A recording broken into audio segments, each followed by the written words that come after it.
நேசி பையா வந்து எனக்கு ஆல்மோஸ்ட் ஃபர்ஸ்ட் ஃபிலிம். ஏன்னா இதுக்கு முன்னாடி நான் நடித்த படத்தில் தான் மிஞ்சி போன 30 செகண்ட் வந்திருப்பேன். சரத் சார் நான் உங்க கூட நடிச்சிருக்கேன், இது உங்களுக்கே தெரியுமான்னு எனக்கு தெரியாது.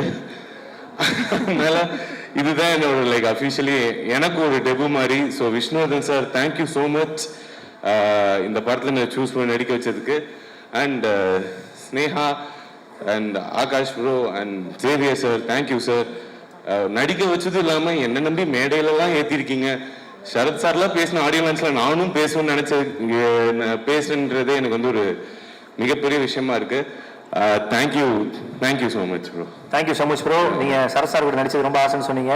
ஸோ எனக்கும் ரொம்ப ஆசை. எப்படியாவது நெக்ஸ்ட் ஜென்மத்தில் இந்த பேரலல் யூனிவர்ஸ்னு ஒன்று சொல்கிறாங்க. இப்போ அதே மாதிரி சரத் சார் கூட அந்த அர்ஜுனா பாட்டுக்கு நான் நமிதா மேடம் கேரக்டர் பண்ணணும், சார் அந்த கேரக்டர் பண்ணணும்னு ஆசைப்படுறேன். ஸோ சரத் சார் அடுத்த ஜென்மத்தில் பேரலல் யூனிவர்ஸில் நிறைய சொல்லிட்டு இருக்காங்க. உங்கள் கூட ஏய் படத்தில் அர்ஜுனா பாட்டு நமிதா கேரக்டரில் நான் பண்ணணும்னு ஆசைப்படுறேன். ஸோ நீங்கள் மனசு வச்சா முடியும். சிவானா சூப்பரா இருக்கும். அதிதி சங்கர் மேடம் செமையா இருக்கும். Thank you so much. அதே மாதிரி ப்ரோ நான் அடுத்த ஜென்மத்தில் நமிதா மேமா இருக்கணும், சரத் சார் கூட நான் இருக்கணும்னு ஆசைப்படுறேன் அதே பாட்டில். ஸோ எல்லாமே நடக்கும். நம்ம ஆண்டவனை ப்ரே பண்ணிக்கலாம். ஒரு ஜோக்கு போட்டாச்சு. ஓகே, நம்ம வேலை அவ்வளோதான்.